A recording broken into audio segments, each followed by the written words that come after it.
Much easier. Those parents need to take a big step back and reevaluate. Whoa, Nelly.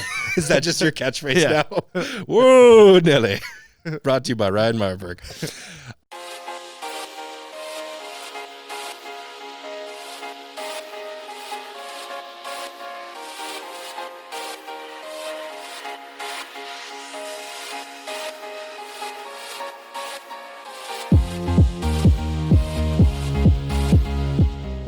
Happy holidays, everyone, and welcome to another edition of Popcorn Bucket List. This is going to be an extra special, more than likely extra long episode here because I think we got a pretty important opening spotlight topic here.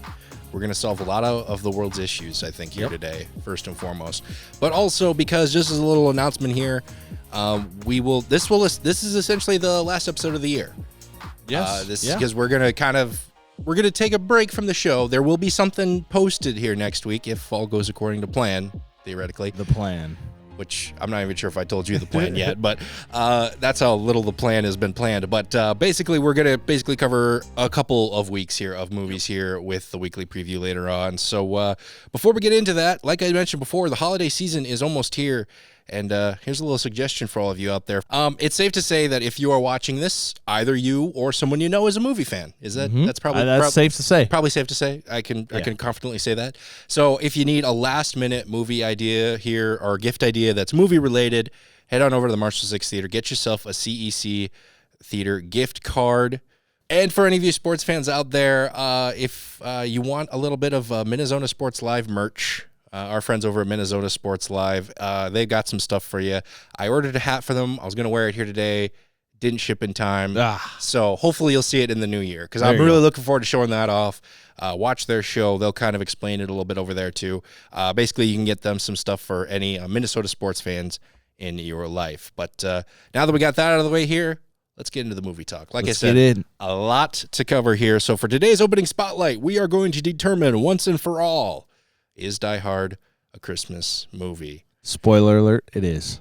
It is. Well, okay. Let's get into it. Let's get into it a little bit more here. I mean, I think we probably are on the same page of that one, but it's not just Die Hard that are actually kind of debatable Christmas movies. There's actually quite a few out of them. There's a lot. And I've come up with a good list here, I think, some pretty popular ones. But before we do that, let's maybe talk a little bit about are there any parameters or rules or whatever that we think qualifies a Christmas movie, so to speak? What do you think? So I think there's a couple different angles to look at that. As in, one, is the film taking place during Christmas time? It doesn't necessarily have to revolve around the story or have anything really to do with the story, but is the movie taking place and there's Christmas trees everywhere. There's lights everywhere. There's holiday themed, maybe a parade in the background. I think those all could be counted as holiday movies. But I also think there's kind of a film, I don't know if we'll get into it, but like Christmas really doesn't have anything to do with it, but part of the film takes place during the holiday season. And they don't say that, but you can tell with the snow and the lights and the trees and the baking cookies and stuff that, oh yeah, it's a Christmas film. But some people won't accept that, but I do. So you're looking at it from a setting, time of the year kind of perspective. Because I think you can do one, like, does the story involve something around Christmas? Or you could look at it as a kind of a setting, set piece, whatever. And you could also, I think you could almost look at it as like the emotions or the theme or the message of the movie. It might not be related to Christmas, but it might be like a feel-good holiday feel to it that, oh yeah, I would consider that a Christmas movie. So yeah, those are my three like camps. I really only have the one sort of criteria here. Okay. But it is one that you alluded to, and it has to do with the story. There has to be something plot-wise that only makes sense because it's Christmas time. Mm-hmm. So, like, if you took the exact same plot and put it in a different time of the year, but something, it would either created a plot hole or it didn't make sense or lessened the impact they were trying to do here, then I think that is what kind of determines it as a Christmas movie. Because the reason why I started looking at this is because there was one thing, I saw an article where they talked about debatable Christmas movies. And apparently there's Yahoo UK, in the United Kingdom. They came up with their 2 criteria. And I agree with one and I don't agree with the other. So let's hear it. I just want to bring this up just to get your thoughts on it. So criteria number 1, does watching the film at any other time of the year feel weird? If no, then it's not a Christmas movie. This is the one I don't agree with. Yeah, I don't agree with that either. Because I could watch Christmas Vacation, National Lampoon's Christmas Vacation any time of the year, and I'd be fine with it. Yeah. So based on that criteria, I don't know about that. I would say there's a lot of films that deal with Christmassy stuff that you could watch any time of the year. And we'll get into some of them here. But criteria number 2, if you take Christmas out of the movie, does it still make sense? And what I interpret that is plot-wise. If you take it out of the movie, does the plot still make sense? So with that, I think we got to get into the first one here. Die Hard. Is it a Christmas movie 100%. or is it not? Okay, obviously. Okay, yes. We have talked about this in the past before. We knew what our answers were going to be. But I wanted to do more than just say yes, yay, or nay. Yep. I wanted to give my justification for it. And here's why the first Die Hard is a Christmas movie. It goes back to, if you remove the plot of Christmas out of it, does this movie still make sense? I say nay, because the only reason why they're able to get away with this heist is because the building is almost completely empty. It's just the one floor of people. And the only reason why it's completely empty is because it's Christmas time. They're having a Christmas party. Everyone's out for the holidays. Yep.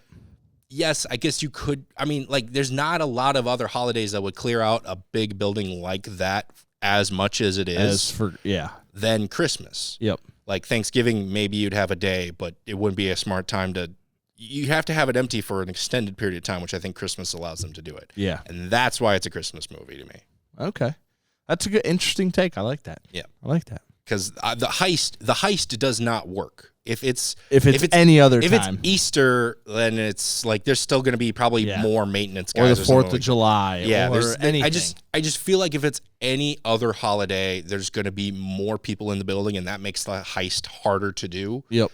As opposed to when it's Christmas, there's less people in there. It's literally just like the people on the first floor and the security guy in the front desk, from what I remember. So, all right. So yeah, we're both in agreement. That one's yay. Yay. We're doing yay. Die Hard is a Christmas movie. You heard it here first, folks. So if anyone argues with you over the holiday season, you just send them to this video. We'll send them straight. Or the rest of the ones on the list. Yeah. Well, let's get into some other ones here. Gremlins. Yay or nay? Christmas movie. Yes. I first saw Gremlins, obviously, when I was younger, and I believe I watched it around the holiday season. I can't, I'm not going to lie, I haven't seen these movies in a long time, but I do remember, like, when people bring up Christmas movies, that one always pops in my head. Yeah.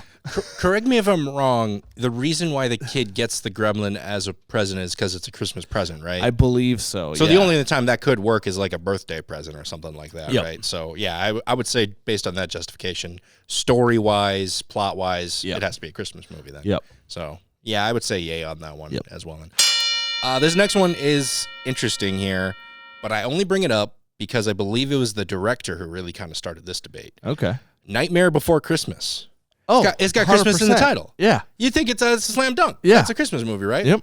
The director, guy who made it, calls it a Halloween movie. Okay. You can watch this movie on Halloween, around Christmas. You can watch it anytime. But what are the 2 holidays that makes you think of? Halloween and Christmas. Yeah, because it's in the title. Yeah. Look, so I'm not saying I agree with the director. I'm just bringing up his argument here. I'm playing devil's advocate here. Yep. But, I mean, yeah, it's got Christmas in the title. I would say... They attack Santa Claus. Yeah. It's a Christmas movie. But movie. you have Santa Claus in there. It's Christmas movie. It's a Christmas movie. Yeah. So, so we're both Christmas movie on that one here. Yep. One of these we're going to argue on, I feel like, but it hasn't happened yet. Batman Returns. I'm going to go ahead and call it a Christmas movie. Yeah. Because it's obviously the setting is Christmas time, but some of the plot points do revolve around the Christmas activities in Gotham City. How so? Well, they have the tree lighting ceremony. that's where Penguin commits one of his big crimes or whatever. There's this whole idea of a Christmas party, and that's why all the adults are away, so then Penguin can try to do his mass kid kidnapping. Go back and watch Batman Returns. That's a way darker movie than you may remember it. Yeah, I think I'm trying to think. There was like one other thing I wanted. There's some like Christmas present like ideas and stuff like the Max Shrek character. He's like trying to do this power station as like a present to Gotham, even though it's actually gonna kind of screw over the city or something like that. But I don't know. What about you? I would say I would agree with you 100%. Like you said, talked about the tree ceremony. It talked about there's a lot of Christmas elements and decoration in the film. Christmas movie, 100%. I will say, I love to argue, clearly, because I'm going to argue with myself here for a second. I will say I did always find it weird how Oswald Cobblepot's character tries to run for mayor in December. Elections are usually like November, right? Special election. So he's got a campaign for 11 months. 11 months. For a city mayoral candidate. Maybe it's a special election. Maybe something tragic happened to the last Gotham mayor. Well, it is Gotham City. Yep. So you got to have a special The Joker election. actually probably did kill him, actually, now that I think about it. I don't know, maybe. Or young Robin. Who knows? Yeah, maybe. Okay. Another one I want to talk about here, Trading Places. This is the Dan Aykroyd, Eddie Murphy movie. Yay or nay on Christmas? What do we think on that one? I haven't seen this movie beginning to end. I've seen clips of it and bits of it. But I would say, yeah, because it's around the Christmas time. They trade. From what I remember, is they trade spots around the Christmas time, and he's doing all of the family and work stuff that Dan Aykroyd should be doing. So I would say yes. I know the movie does have themes around greed and what does the value of a person as opposed to the value of like their money and everything. So I would also say Christmas, just because again it is centered around Christmas, but also because it does kind of have that message of like, now okay, overindulgence. Yes, but at the end of the day, they still kind of make up their money. Yeah. I don't know. The theme is there. The theme is there. I don't know if they fully go into it, but the theme is there. So I would say a soft Christmas movie. Christmas movie. All right. So the rest here I redacted in the outline. Yeah. Literally. I'm nervous. I don't know what these could be. I wouldn't be nervous. I just wanted to do a speed round here. So no debate. Just first thing comes to your head here. There are a couple here that I am curious of what you say. Oh, I see. Now you also put a little ha ha ha in the. Yep. There we go. Okay. All right. Speed round. Here we go. Yay or nay? Christmas movie. Lethal Weapon. I'll be honest. It's been a while since I've seen Lethal Weapon. I haven't seen Lethal Weapon in high school days. It's probably one of those set around Christmas. People are going to say it's going to be set around Christmas because of Die Hard 2, but I don't remember any crimes that needed to be Christmassy or whatever. Yeah. Unless I don't remember. So I'm just going to go ahead and say nay. Sure. Let's go no. Well, don't just say it because I said it. I have your own thought. I'm trying to think of it. My brain's not. I'm getting it confused, I think, with other Lethal Weapons too. Yeah. But, all right. It was the same thing with Gremlins. Like, I was kind of like, was that the first one or the second one? Like, when did all these things happen? Yeah. Yeah. Kiss Kiss Bang Bang. Shane Black, he does a lot of Christmas movies. Is this Christmas or not? I'm also going to go nay on this one. I only saw this movie once. It's a great movie, I will say that, but I don't remember it needing to be around Christmas. Shane Black just does this a lot. Yep. He just sets his movie around Christmas a lot. And I haven't, I am in the same boat with you. I haven't seen the movie beginning to end. I've seen parts of it on TV, and I don't know enough to make an informed decision. Great Robert Downey Jr. performance. Yep. And Val Kilmer. And I think that's why when I did see some of it years ago, I was like, hey, that's RDJ. Young RDJ. Pre-Iron Man RDJ. Yeah, little RDJ. Edward Scissorhands, yay or nay? Yeah. There's a couple of scenes where the emphasis on the snow. Mm-hmm. So, yeah, the emphasis on the snow, I would say accepting people for who they are, loving everyone. I'd say that's a very Christmas theme. Yeah. I'm going to go yay on that one as well. Eyes Wide Shut. Oh, 100% a Christmas movie. There's only one scene where it's like a 100%. Christmas party, and it's during one of their creepy scenes, isn't it? Yeah. 100% Christmas You're going, movie. yay? As soon as we start talking about this, I was hoping you were bringing this up. There's a scene. This is why I redacted scene in there that is lit nothing but Christmas lights. Nothing but Christmas lights. 100% Christmas movie. And some of the themes in there, too, about... there's a lot of themes in there. That, Okay, name one. Because Yeah. you were going down that route and you've diverged. So, themes for Christmas. You have to convince me of this one right now. All right. I believe it is because it does take place over Christmas time. It deals with a family going through a struggle.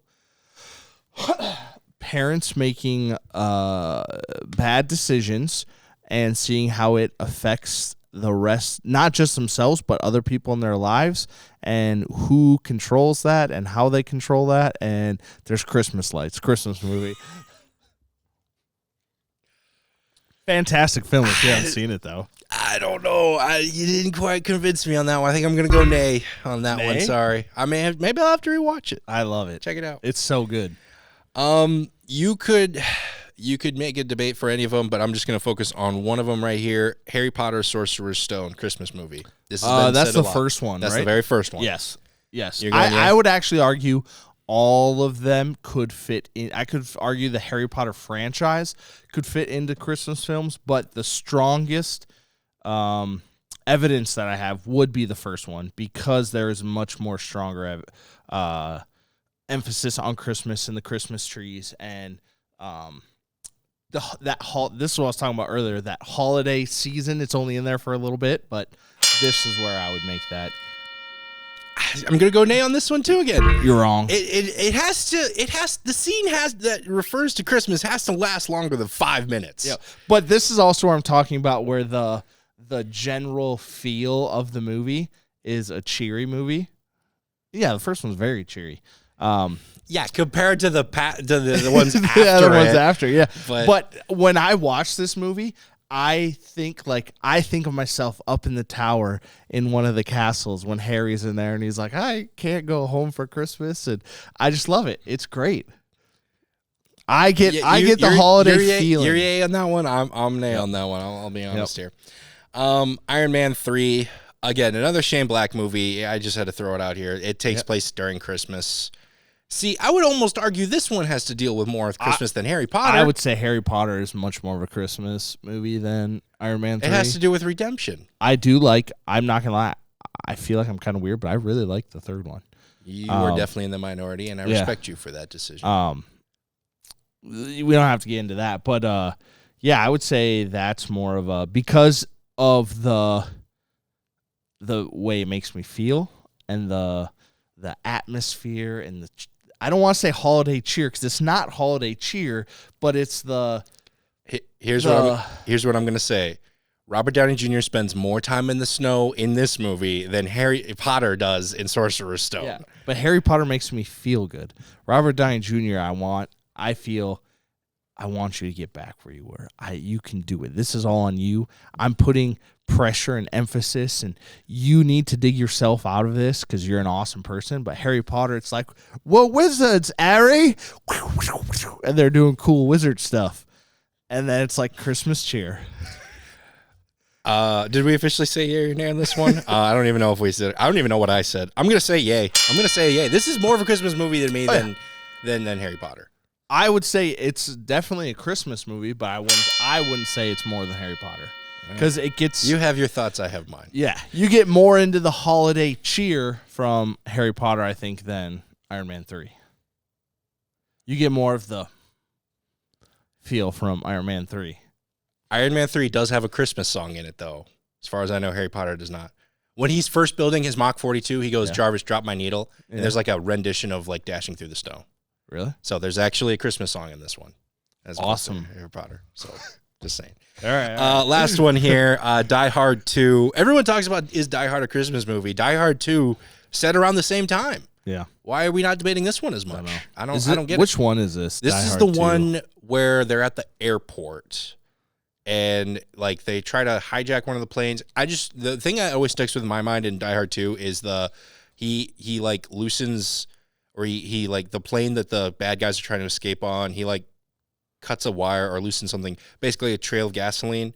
And so he like lights that, and then the trail follows the plane up, which I'm pretty sure on Mythbusters they proved wouldn't happen or something like that.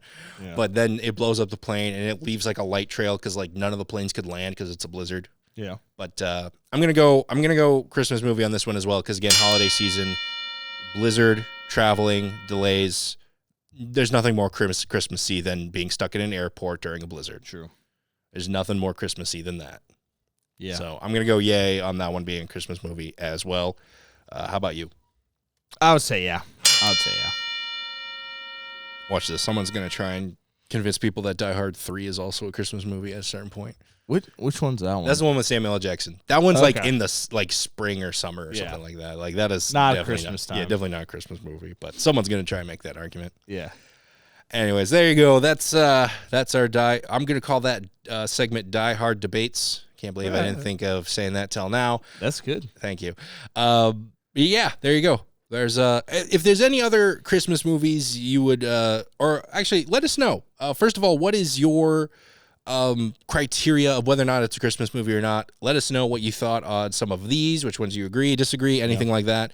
And maybe let us know some other ones that we missed to debate maybe next year or something like that. And I would say if you haven't seen Eyes Wide Shut, check it out. One of my favorite Christmas movies of all time. Bring the whole family in. It's a whole family movie. Yeah, well, it's Christmassy. It's Christmassy.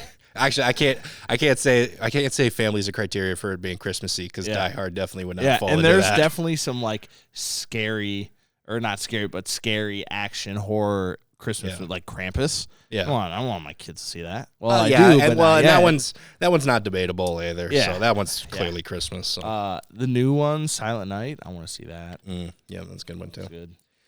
But let's move on here to the weekly preview. Like I said, we're essentially going to be covering 2 weeks worth of movies here. So we have got a lot to cover here. I'm not even sure how much we're going to go into some of these movies here, but let's kick things off. Wednesday, December 20th. So by the time this video is out, this movie is already available on Netflix. Maestro. Is that how it's pronounced? Maestro? I don't know. It is a weird word considering how it's pronounced, but that's how it is. Based on the life of American composer Leonard Bernstein, Bradley Cooper stars, directs, he produced a little bit, he even wrote this movie a little bit here. Hey, the easiest way to get an Oscar is to get yourself in all the categories. Yep. Yeah, no kidding.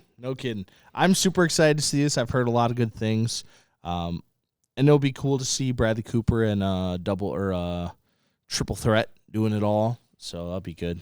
I was going to say, he has starred and directed before. Yep. Stars Born, some other ones I think as well. But I think this is the one where he's covered just about everything at this point. So, yeah, the trailer. Maybe he even edited it too. Who knows? Maybe he did. Like I said, easiest way to get an Oscar, get yourself in as many categories as possible. He did sound mixing. He did the costumes. VFX. I don't see very many VFX in this one, but the trailer did look very Oscar baity, I guess. That doesn't always. I feel like I've said that in a negative way before. That doesn't always mean a bad thing. But, I mean, you can tell, like I said, Cooper's going for the Oscar. Yeah. He wants the Academy Award or bust on this one. You could just tell every once in a while somebody puts all their chips onto a project knowing that they're going to get some sort of trophy, some sort of hardware out of this. Yep. And I think this is one of them. But Friday, December 22nd, the big weekend premiere here, Aquaman and the Lost Kingdom coming straight to theaters. The latest... I'm just going to say DC Comics movie, because I don't know if we're in the DCEU, the DCU. Nobody freaking knows. Yeah, nobody's where we got are any at idea. this point, and that's okay. Yeah. That's okay. You know what? That's okay. We can just go into this movie. Don't have to do any homework. Just watch the first Aquaman movie. Yep. All right. You should watch that before this one. Don't worry about the rest of the cinematic universe. Don't worry about any of the Dwayne Johnson stuff. Don't worry about Shazam. Superman, any of that. Just go into this and enjoy a Jason Momoa movie, which, if Fast X's numbers showed us anything, it's that people want to enjoy Jason Momoa right now. People like Jason Momoa, and I do too. I think it'll be fun. Talk about the Marshall 6 Theater here in Marshall, Minnesota. As the temperatures continue to go down, that means that you're going to want a place to stay out of the weather and stay warm. What better place than the Marshall 6 Theater here in the month of December? Head on over there, get yourself some warm concessions to warm you up, and then stay out of the weather by staying inside and watching a movie or two while you're there. Speaking of the temperatures going down, that means the holidays are right around the corner here. And if you need to get a gift for that someone in your life who is a big movie fan, no better place than to get a Marshall 6 Theater gift card for anyone on your Christmas list. Head on over to the Marshall 6 Theater to get all that and so much more here in Marshall, Minnesota. Let's all go to the lobby to get ourselves a treat. And I think that's why people are going to show up to this one. Yep. Should we just dive into the controversy here a little bit? Yeah, let's do it. I keep seeing you eyeing that poster. Yeah. There's someone else on that it's like, poster. what is going on back there? There's someone else on that poster right there. Let's play a game. Let's bet over under how much screen time will Amber Heard have. I'm going to play some like game show music over that or something like that. Okay, now since you're doing that, are we going to talk about, I think Marvel just officially announced. I know. Breaking news an hour before we recorded here. We don't have to talk about it right now. I know. We will eventually. Yeah. I haven't had time to really read into all the, and it's literally it was developing on Twitter I was like, Cole just sent me a screenshot. There's going to be some stuff to talk about next year. That's all I'm going to say about that. But let's just handle one controversy at a time here. I was going to ask you another question too. It was Marvel. Yep. And I don't remember. If it comes to you, just let me know. Amber Heard, the trial of, I guess, the decade here, I guess, so far. It was this year, wasn't it? Or was it was it 2022? Regardless, that'd still be this decade. Yeah. Obviously, everything that went down there. I don't know. Do we really need to get into a recap of that too much here? Not really. I would say Amber Heard said Johnny Depp did some things. Johnny Depp said, no, I didn't do some things. Then they had court, and a lot of people were upset at both parties, but more so at Amber Heard and her screen time, which was supposed to be quite a bit. She was like she's playing Mira. Yeah. That's a major character in the Aquaman mythos. Yep. And Heard reportedly a bunch of screen testings and removing her time slowly, and we'll see what it is now. From reports I heard, it was a good majority of the movie she was in, and now it's down to mere minutes maybe. Well, and I mean, I kind of joked, but I want to bet here. How much time do we think it's going to be? I'll let you go first. My official guess for on-screen time: 5 minutes to 7 minutes. Oh, we're doing windows of time here? Well, I don't know. That was my guess. 5 minutes to 7 minutes. Let's do or prices. Do we just okay? What let's do one. Okay, I'll tell you. Okay, how about this? 6.5 hours later. Okay, so anything leading up to a minute, that's 1 minute, and then after that, leading up to 2 minutes. Yep. So if it's 1:30, whoever had 2 and under would win. Let's do this. A few moments later. If it's 1 minute to 1:30, let's just it's pick mine. a minute, and then whoever's closest. 3:28 a.m. Yep. And so I'll take I get 8 even. and under, and you get 8 and up.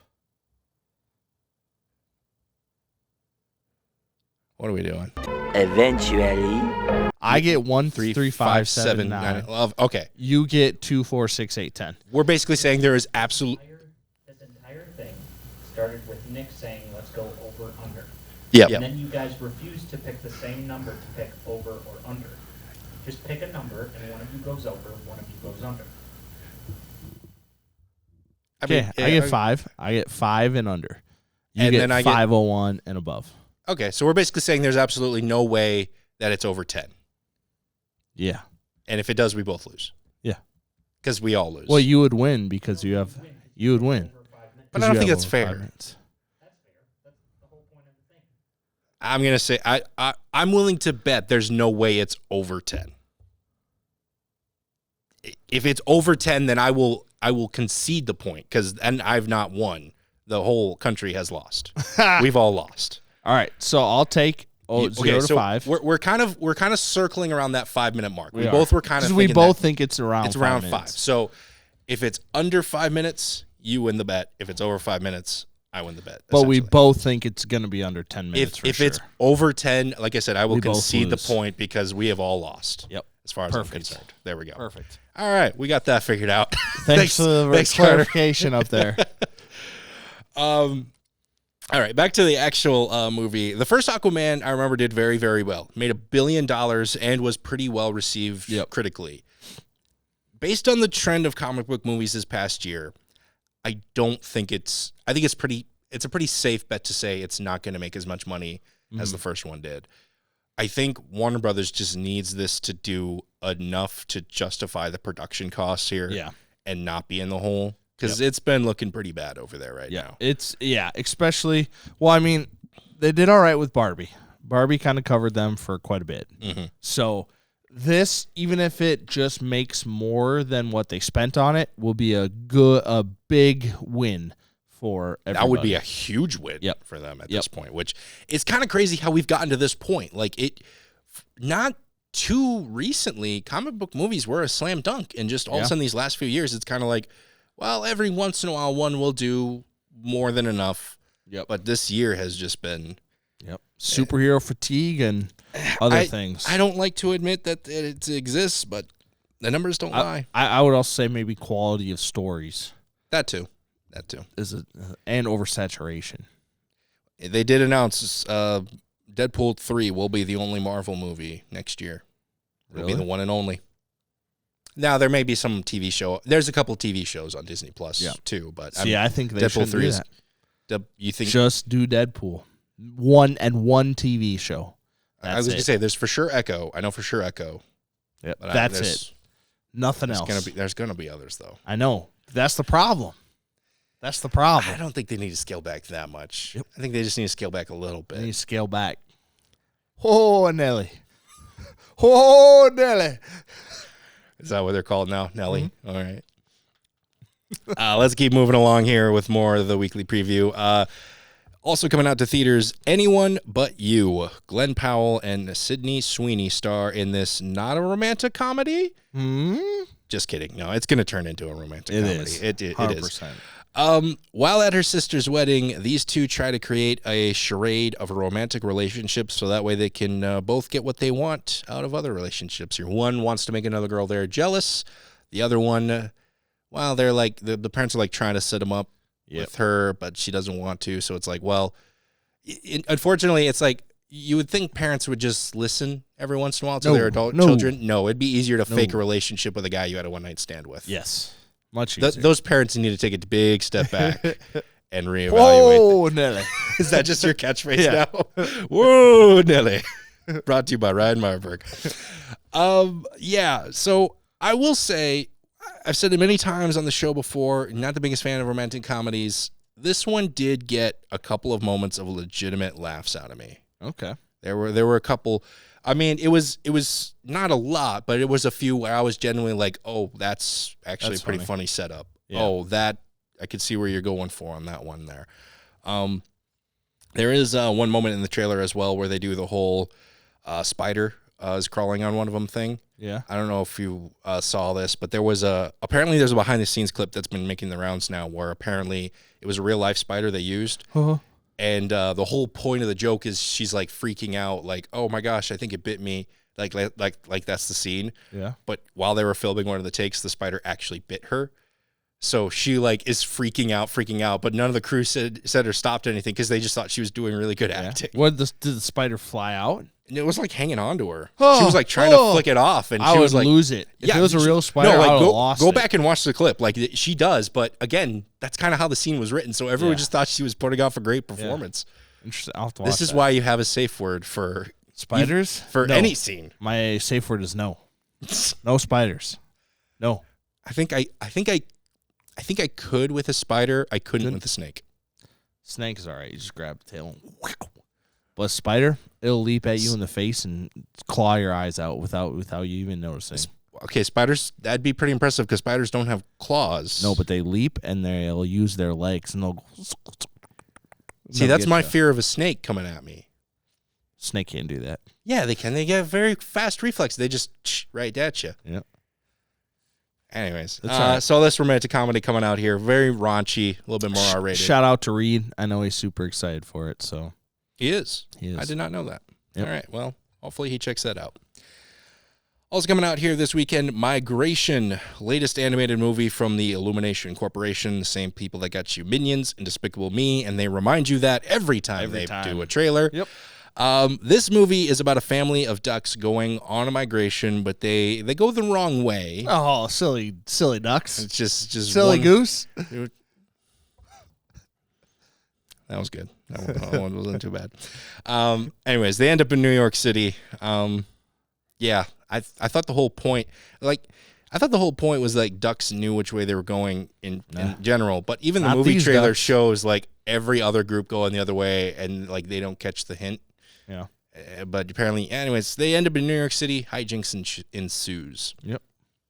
The voice cast includes stars like Elizabeth Banks, Awkwafina, Keegan-Michael Key, Danny DeVito, and Kumail Nanjiani, which at first I didn't realize, but then when I read that and I kind of went back and watched it, you can kind of hear it a little bit more. Yeah. But I do got to say, pretty funny voice cast there. Yeah. I like all those people. Yeah, I do too. It'll be pretty funny. I think this one's going to be a big hit as well because with the holiday season coming up, this is kind of one of the only big kids movies. I don't think it's going to be huge though. Do you think, because I've been noticing Trolls World Tour has been staying pretty strong around. Do you think Migration will kick Trolls World Tour out, or do you think Trolls World Tour will have like a resurgence? I think Trolls will do all right, but it's kind of surprising because I didn't think it was going to be around this long. But any kids movie will do well around the holiday season, just for the fact that it's a kids movie around the holiday season. That will be like that's the best time to put it out. So I think it'll do all right, but I don't know. We'll see what the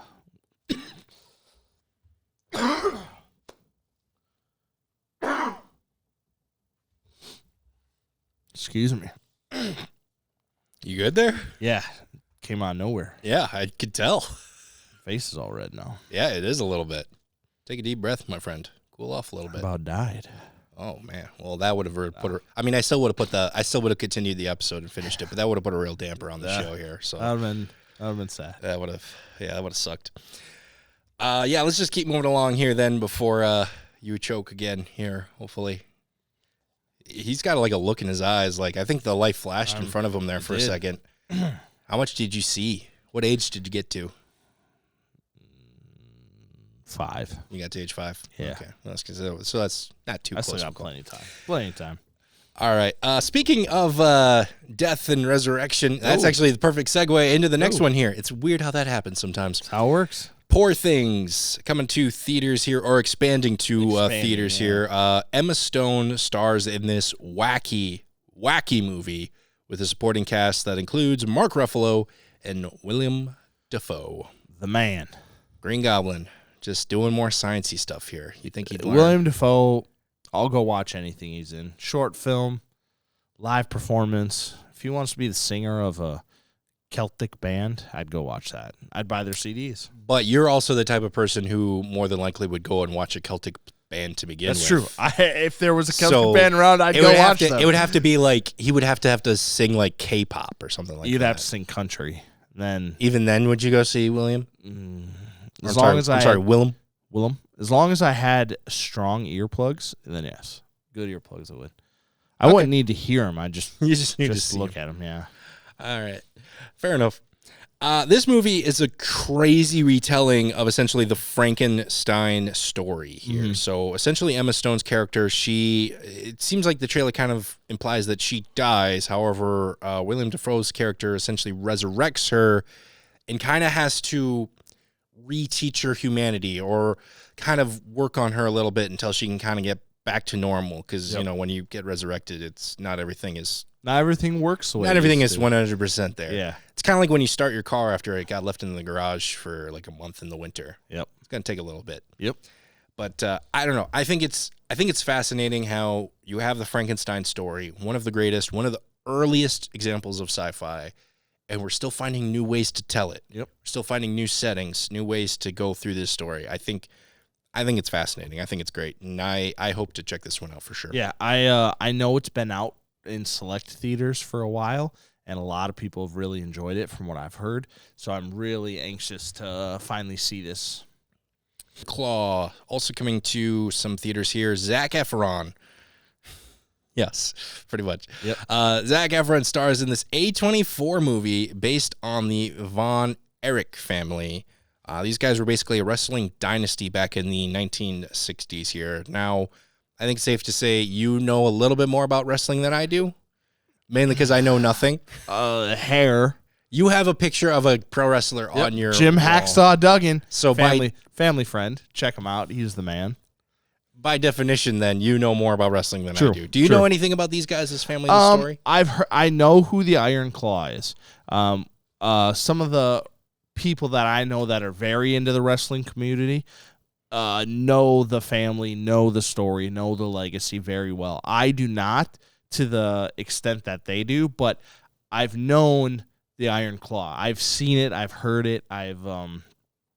It's at least referenced before. Oh yeah, that was a wrestler, right? Yeah. But Zac Efron looks crazy in this trailer. I think he's going to be looking awesome in the video, and same thing with the other two. I can't remember, their names are escaping me right now, but I'm excited for this. I think this film's going to be great. The performances look fantastic. Yeah, and it's an A24 film. Like, the thing I like about them is they kind of let their directors have a little more free reign than a lot of like studio films. So I'm kind of pumped for it. I think it's gonna be sweet. It gave me kind of like the Wrestler vibes. If you ever watched that with Mickey Rourke, yeah. And also coming out this weekend here, Rebel Moon Part 1. This one's coming straight to Netflix. This is the big deal for Netflix here. Yep. I think there's actually a lot more riding to this than people are willing to say or talk about here. Okay. But this is the latest from filmmaker Zack Snyder. Basically, Zack Snyder wanted to make a Star Wars movie. Yes. Is that a safe way to put it? Is that an easy way to put it here? That's an easy way to put it. There's a lot of kind of, I don't want to say callbacks, but similarities. Yeah. Similarities. Yeah, you got it. And I think it looks awesome. I think it looks really good. I've said my piece on Zack Snyder before. His way of his filmmaking just doesn't work for me. I don't know. But I maybe will give this one a try here. I'm always willing to give him a second chance because I do respect him as a filmmaker. He just, it's not my cup of tea more often than not. But anyways, like I said, I feel like there's a lot more riding to this. This is a big budget movie. There's part 2 that's going to come out in April. Yep. Netflix is going to keep an eye on this one as far as how well it does. It has got first of all, it's got a lot of competition in the theater world right now. Mm-hmm. Second of all, they've been very hush-hush about their numbers, although they've been starting to release some of them there, and the results are weird. Results are very weird. We don't have time to go into that, unfortunately, but that was almost going to be an opening topic at one point. But I don't know. It seems like it just feels like they've been bleeding money doing a lot of these original stuff. Mm-hmm. And not only that, but you have something that is clearly this big budget. I don't know. I don't know what it would take to be a success for Netflix, but they're going to keep an eye on it. Yeah, and I think a lot of this has to do with Netflix is kind of taking the place of a lot of lower budget movies. Like 10, 20 years ago, you got low budget films all over the place in theaters, and that would make some would make okay money and some would make really good money. But you just don't see that anymore, and I think it's because those types of films and those directors and the cast and the crew that would be making those are all doing stuff with Netflix or Disney Plus or Amazon Premium or AMC Plus or Discovery. You could list them for another 10 minutes at this point. There's so many out there, but I don't know. I'm going to keep a close eye on this one. Yeah, I'm going to be curious to see if they even release any information. We'll see. But like I said, we're going to kind of cover 2 weeks here, so a little bit more into the next week. Monday, December 25th, Christmas Day. So if you're sick and tired of your family and you want a place to escape them, or at least put them in a place where they have to stay silent for a couple hours, head on over to a movie theater, and you could check out movies like The Color Purple, coming to theaters here in a couple of weeks. Like I said, the original Color Purple movie came out in 1985, directed by Steven Spielberg. This time it's just produced by him, I believe. Yep. And this one's also a musical. Yep. So I've already heard there's some Oscar buzz for it, so I'm sure it's going to be great. If you've seen the original, I don't know how it's going to compare to the original, but yeah, worth a shot. It looks like a pretty similar story. Like I said, I'm generally not a fan of remakes unless they do something drastically different. Yeah. I would say making it into a musical, that counts as drastically different. Yeah. So I do applaud him on that. And Steven Spielberg did do a pretty good, as good of a job as I think he could have with the West Side Story remake. Yeah. So he does know how to do a musical, I think. So I think there's a good chance of that. We're just going to kind of brush through some of these ones here. Like I said, they're going to be a little while down the line here, but also coming out that same day, Ferrari, a biopic about the man himself, Enzo Ferrari, played by Adam Driver. It tells the story about how some of the fastest automobiles in the world were built. Ferrari is a company that is still around today, still makes automobiles and all that. High-end automobiles. High-end automobiles, exactly. So it's kind of interesting to see the origin story of that. I've said it before, I'm a big fan of motorsports, so I'm also a big fan of Adam Driver. I think some people say he's overrated. I say you guys haven't been watching enough of his stuff. Yep. I like Adam Driver, too. That'd be great. Maybe it's also because he's really good at SNL and hosting SNL. I was just about to say, Kylo Ren from SNL is probably his best role. Fair enough. Also coming out that same day, another competitive movie here, The Boys in the Boat. Not a great title, but I do think it looks like a good story. This one is directed by George Clooney. It tells the story of a college rowing team that defied all the odds back in the 1930s, 40s. You got the Great Depression, and then you have all these boys, this ragtag team come together. They should not have done well in rowing competitions. And when we're talking rowing competitions, we're talking collegiate, like you have to be in sync. Like there is a lot of hype and push towards these things. Yes. It's a big deal for some colleges. It was part of that college admission scandal, technically. Yep. Like some of those celebrities are trying to get their kids into rowing teams. Yep. So it's a big deal. It does look like an inspiring story. However, the trailer does kind of give a lot of it away. Yeah. But it still looks inspiring. Yeah. Yep. It's your classic inspirational story, underdog story. Yeah. And it'll be good. I'm sure it'll be fine. Another sports movie. I think George Clooney is a pretty good director. Yeah. So I'm curious to see what maybe they bring new to the table. Yeah.